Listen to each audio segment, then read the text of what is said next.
Hello everyone. आज की video में हम फायर एंड फायर एक्सटिंग्विशर के बारे में पढ़ेंगे, अग्नि और अग्निशामक। तो चलिए शुरू करते हैं। तो आग क्या है?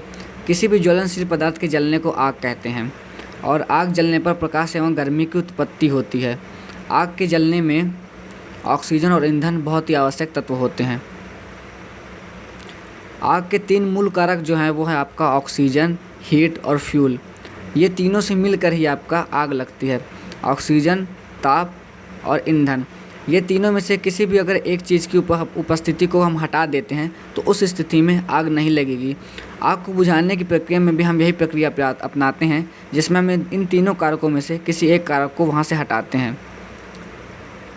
तो आपसे एग्जाम में इस तरह क्वेश्चन पूछता है कि निम्नलिखित में से किस कारण से आग लगती है। आपको चार ऑप्शन देगा। ऑप्शन ए ईंधन, ताप, ऑक्सीजन। ऑप्शन 2 ईंधन, ताप, नाइट्रोजन। ऑप्शन 3 ईंधन, ताप, कार्बन डाइऑक्साइड। इसी तरह क्वेश्चन आपके बेसिक क्वेश्चन आपसे एग्जाम में पूछे जाते हैं।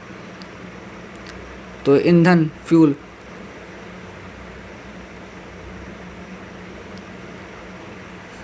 फ्यूल, कोई भी पदार्थ द्रव, ठोस या गैस तब जलेगा जब उसे ऑक्सीजन तथा उच्च ताप दिया जाएगा।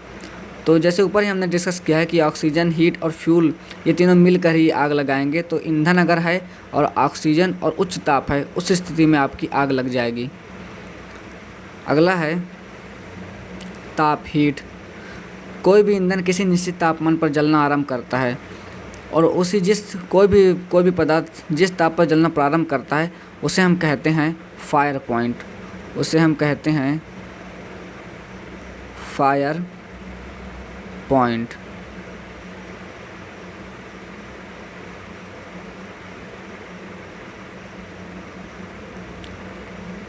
तथा ईंधन पर निर्भर करती है। यह परिवर्तित करता है तथा ईंधन पर निर्भर करता है। ठोस तथा द्रव को जब गर्म किया जाए तो ये वाष्प उत्पन्न करते हैं तथा यह वाष्प जिससे आग लगती है। कुछ द्रव को गर्म करने की आवश्यकता नहीं होती क्योंकि वह नॉर्मल कमरे के तापमान पर जैसे 15 डिग्री सेल्सियस पर वाष्प उत्पन्न करते हैं। जैसे पेट्रोल, आप अगर पेट्रोल को अपने कमरे पे नॉर्मल टेम्परेचर पर खुला रख देंगे तो वाष्पित हो जाएगा, अर्थात उड़ जाएगा, क्योंकि उसका जो वो टेम्परेचर होता है और वाष्पीकृत होने का बहुत ही कम होता है। अगला है ऑक्सीजन। आग को जलते रहने के लिए ऑक्सीजन सामान्यतः पर्याप्त मात्रा में हवा में उपस्थित रहती है।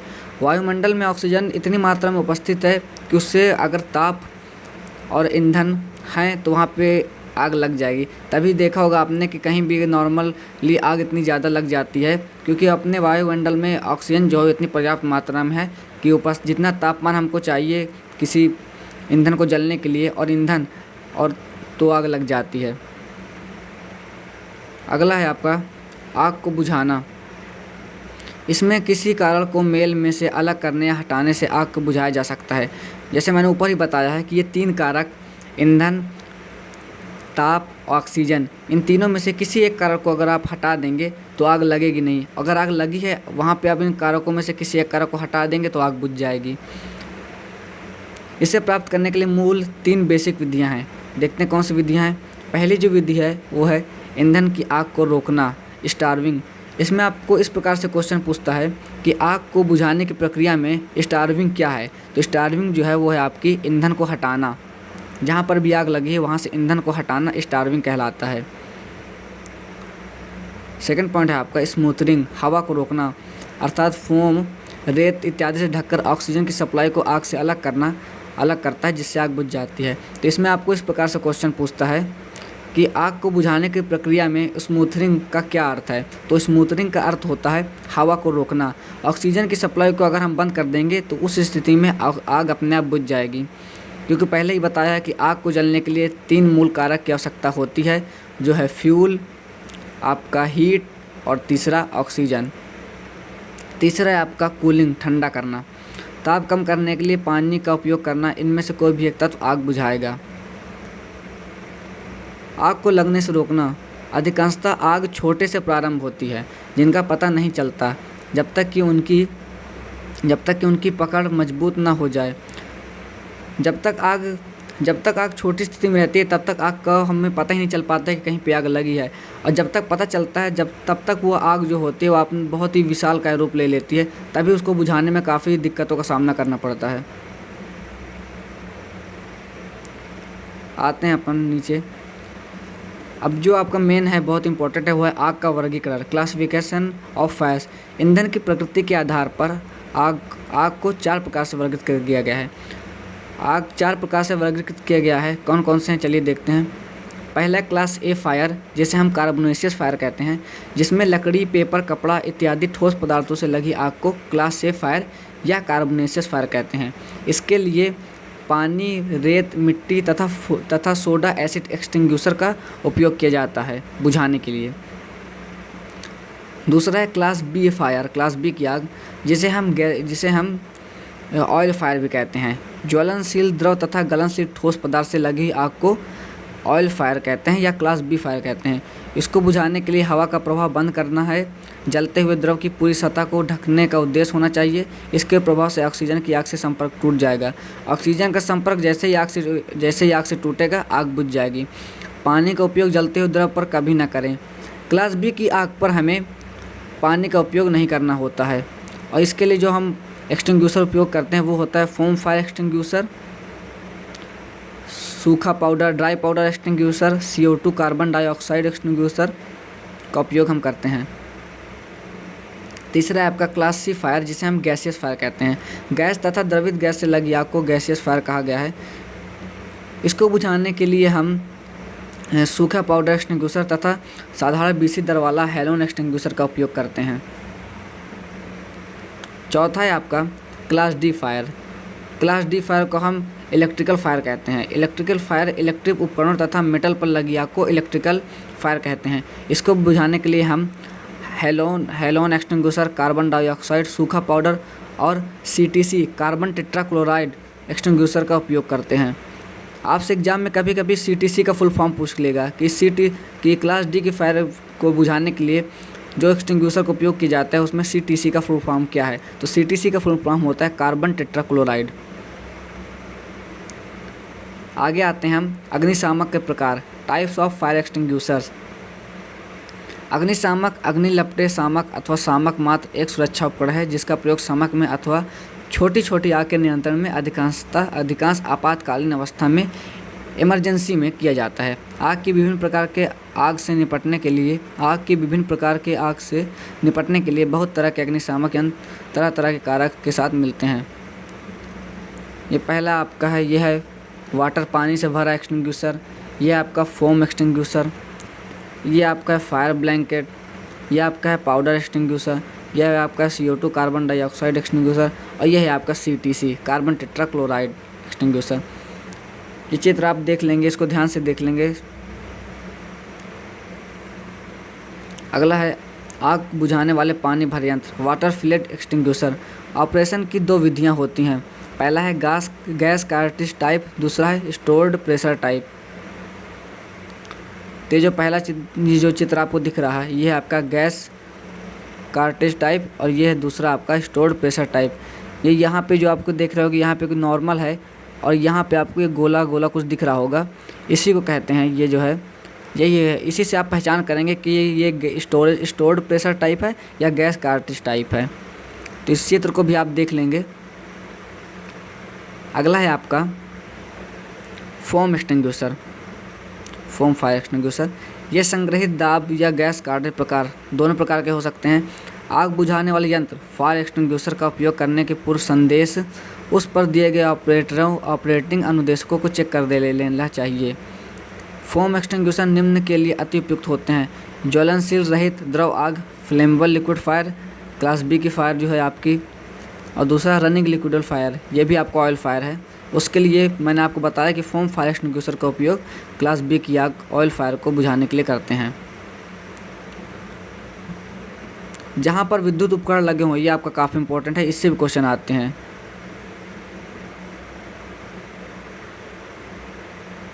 जहाँ पर विद्युत उपकरण लगे हों वहाँ इसका उपयोग कभी नहीं करना चाहिए। किसका उपयोग? फोम फायर एक्सटिंग्विशर का उपयोग नहीं करना चाहिए। अगला है आपका वो है ड्राई पाउडर एक्सटिंग्विशर।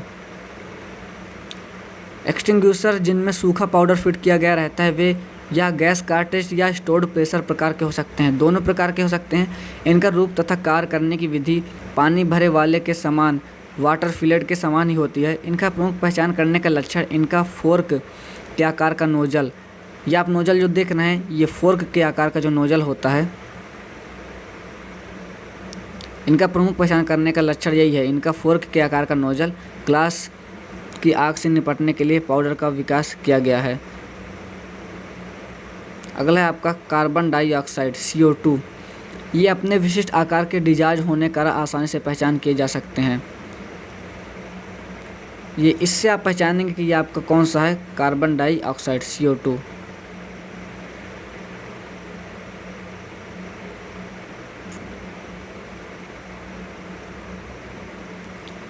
ये क्लास बी की आग के लिए उपयुक्त है। क्लास बी की आग के लिए कार्बन डाइऑक्साइड भी उपयोगी है। जमाव के कारण प्रदूषण को रोकने के लिए ज़्यादा उपयुक्त है। साधारण खुली हवा में प्रभावी नहीं होता है। खुली हवा में जो होता है वो कार्बन डाइऑक्साइड ज़्यादा उपयोगी नहीं होता है, क्योंकि खुली हवा में ये उतना काम नहीं, कारगर नहीं साबित है। उपयोग करने से पूर्व सदैव कंटेनर पर दिए गए चालन के अनुदेश की जाँच कर लें। ये सदैव क्रिया करने के विभिन्न गैजेट के साथ मिलते हैं, जैसे प्लंजर, लीवर, ट्रिगर इत्यादि। अगला है आपका हैलोन एक्सटिंग्विशर। इन एक्सटिंग्विशर में कार्बन टेट्राक्लोराइड वही CTC तथा ब्रोमोक्लोरो डाइफ्लोरोमीथेन BCF, ब्लोरोक्लोरो डाइफ्लोरोमीथेन भरा जा सकता है। ये गैस कार्टेज या स्टोर प्रेशर के प्रकार के हो सकते हैं। ये भी दोनों प्रकार के आपके हो सकते हैं। ये बहने वाले द्रव के साथ छोटी आग को बुझाने में अधिक प्रभावी होते हैं। इसको आप अंडरलाइन कर लेंगे।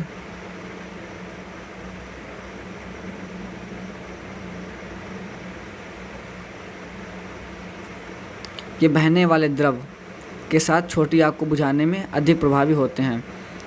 ये सामक यंत्र विद्युत उपकरण पर विशेष उपयुक्त तथा सुरक्षित होते हैं, क्योंकि केमिकल विद्युत में नॉन कंडक्टिव सहायक होते हैं। इन सामक द्वारा दिया गया फ्यूम्स धुआं खतरनाक होता है, विशेष रूप से कॉन्फाइंड बंद स्थानों में इसका जो धुआं होता है काफ़ी खतरनाक होता है। आग लगने की घटना पर अपनाई जाने वाली सामान्य प्रक्रिया, इसमें कुछ प्रक्रिया बताई गई हैं जो कि आग लगने पर अपनाई जाती हैं। चलिए देखते हैं इसको। पहला है अलार्म बजाना। दूसरा, सभी मशीनें एवं पावर, गैस एवं विद्युत को बंद करें। अगर बंद नहीं करेंगे तो आग उस स्थिति में काफ़ी ज़्यादा फैल सकते हैं, जिससे जान और माल दोनों की काफ़ी हानि हो सकती है। खिड़कियाँ और दरवाजे बंद करने पर उनमें चटखनी या ताला ना लगाएं। इससे बाहर से ऑक्सीजन आने पर रोक लगेगी, जिससे कि आग को फैलने से बचाया जा सकता है। अगला है आग को बुझाने की कोशिश करें। यदि आप सुरक्षित ढंग से कर सकते हैं, स्वयं आग के घेरे में आने का जोखिम ना लें। अगर आपसे आग बुझाने का तरीका बनता है तभी आग बुझाने के लिए आएँ। अगर नहीं बनता है तो उस स्थिति में जो व्यक्ति आग बुझाने में सक्षम है, जिसको अनुभव है, उस व्यक्ति को बुलाना चाहिए। जो व्यक्ति बुझाने में शामिल ना हो वे आपातकालीन द्वार से धीरे से बाहर निकलने तथा एकत्र होने वाले निश्चित स्थान पर पहुँचें। ऐसा न करने का मतलब कुछ व्यक्ति छूट जाएंगे तथा उनका खोज निकालने में किसी अन्य को स्वयं खतरे में डालना होगा। अगला है आपका वर्किंग ऑन फायर एक्सटिंग्विशर। जब लोग स्थल में आग देखेंगे तो आग करके चिल्ला के लोगों को सतर्क अलर्ट करें। अग्निशामक आवाज़ को सूचित करना या जल्दी से सूचित करने के लिए इंतजाम करना। आपातकाल द्वार को खोलकर जल्दी से लोगों को निकालें। विद्युत साधनों को बंद कर दें। लोगों को आग के समीप न जाने दें। आग के प्रकार को पहचानना और विश्लेषण करना। रेफर टेबल, ये आपकी टेबल है, इसको पहचानना है। इसमें दिया है वर्ग A क्लास A की फायर, जो कि है लकड़ी, कागज़, कपड़ा, ठोस पदार्थ से लगी आग क्लास A की फायर कहलाती है, जिसे हम क्या कहते हैं, कार्बोनेसिस फायर कहते हैं। अगला है क्लास B की फायर, जिसे हम ऑयल फायर कहते हैं। तेल संबंधित आग, ग्रीस, गैसोलीन, तेल और द्रवीय पदार्थ से लगी आग कौन सी आग कहलाती है?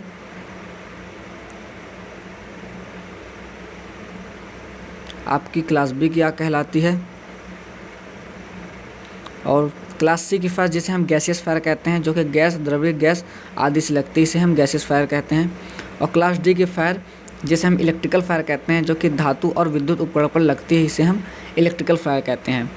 तो क्लास ए की फायर लकड़ी, कागज़, कपड़ा, ठोस पदार्थों से लगी आग क्लास ए की आग कहलाती है, जिसे हम कार्बोनेशियस फायर भी कहते हैं।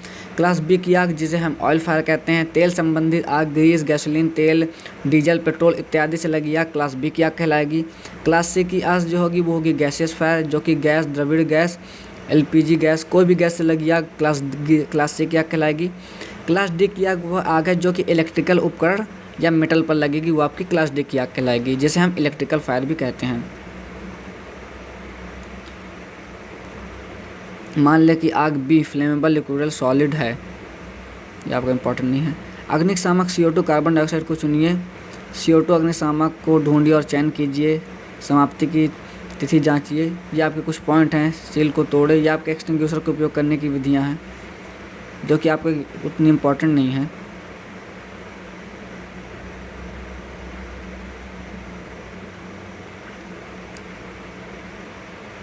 यहाँ पे हम कुछ सावधानियाँ हैं देख लेते हैं, जो कि जनरल नॉलेज के हिसाब से भी इम्पोर्टेंट हैं। सावधानियाँ, कॉशंस। आग बुझाते समय भड़क भी सकती है, बिल्कुल आग बढ़ भी सकती है। दूसरा पॉइंट है डर मत जाना जब तक आग तुरंत बुझ ना जाए। आपको डरना नहीं है, घबराना नहीं है। अगर अग्निशामक को इस्तेमाल करने के बाद भी आग नहीं बुझ रही हो तो किसी सुरक्षित स्थान पर चले जाएं, जिससे आपकी जान बच जाए। अगर आग नहीं बुझा पा रहे हैं तो अग्निशामक की सहायता लें। संपत्ति से बढ़कर अपना जीवन बहुत मूल्यवान है, इसलिए अपने आप और दूसरों को खतरे में न डालिए। ये काफ़ी इंपॉर्टेंट पॉइंट है, जो कि आपके लिए ज़रूरी है कि संपत्ति से बढ़कर आपका जीवन है, तो सबसे पहले अपने जीवन की रक्षा करिए। अगर आपका जीवन सेफ रहेगा तो आप मशीन, कार्यशाला सब कुछ सुरक्षित रख सकते हैं। अगर आपकी जान सुरक्षित नहीं रहेगी तो आप किसी भी सामान को सुरक्षित नहीं रख पाएंगे। अग्निशामक को चलाने के लिए ध्यान में रखने वाले सरल कार्य याद करना। PASS यह अग्निशामक को उपयोग में मदद करेगा। आपका P है, P माने खींचना, पुल। A है, A माने निशाना है, एम निशाना लगाना। S माने दबाना, और फिर S है माने इधर उधर घुमाना। तो सबसे पहले आपको क्या करना है, पुल करना है, खींचना है। उसके बाद आपको निशाना लगाना है। उसके बाद आपको प्रेशर दबाना है, जिससे एक्सटिंग्विशर जो के अंदर जो भरा है वो बाहर निकलेगा। और उसके बाद आपको इधर उधर घुमाना है, जिससे चारों तरफ आपका एक्सटिंग्विशर जाएगा और आग को बुझाएगा। आगे चलते हैं। तो आपका फायर और फायर एक्सटिंग्विशर ख़त्म होता है ये टॉपिक। अगर इस टॉपिक से रिलेटेड आपको कहीं पर कोई भी डाउट हो, या कहीं पे आपको नहीं समझ में आया है, या आपको कहीं पे लगा हो कि यहाँ पे वो आपको समझने में दिक्कत हो रही है, या ये पॉइंट मैंने नहीं पढ़ा है, तो आप बिल्कुल उसको कमेंट में कर सकते हैं। मैं उसको आपको फिर से समझा दूंगा, और जो अगर मैंने नहीं बताया होगा उसको भी मैं बता दूंगा। तो आप कमेंट करें, जो आपको नहीं समझ में आया है वो कमेंट करें। और इससे रिलेटेड जो MCQ हैं उनको मैं कोशिश करूँगा कि जल्द से जल्द आपको कराऊँ, जिससे आपकी प्रैक्टिस भी हो जाएगी, आपको थ्योरेटिकल भी नॉलेज मिल जाएगा, और आपका ऑब्जेक्टिव नॉलेज भी मिल जाएगा। तो अगर वीडियो अच्छा लगे तो वीडियो को लाइक कर दें और चैनल को सब्सक्राइब करें। मैं इस पर आगे ITI से रिलेटेड काफ़ी सारे वीडियो और पढ़ाई से रिलेटेड कंटेंट डालता रहूँगा। तो थैंक यू, जय हिंद।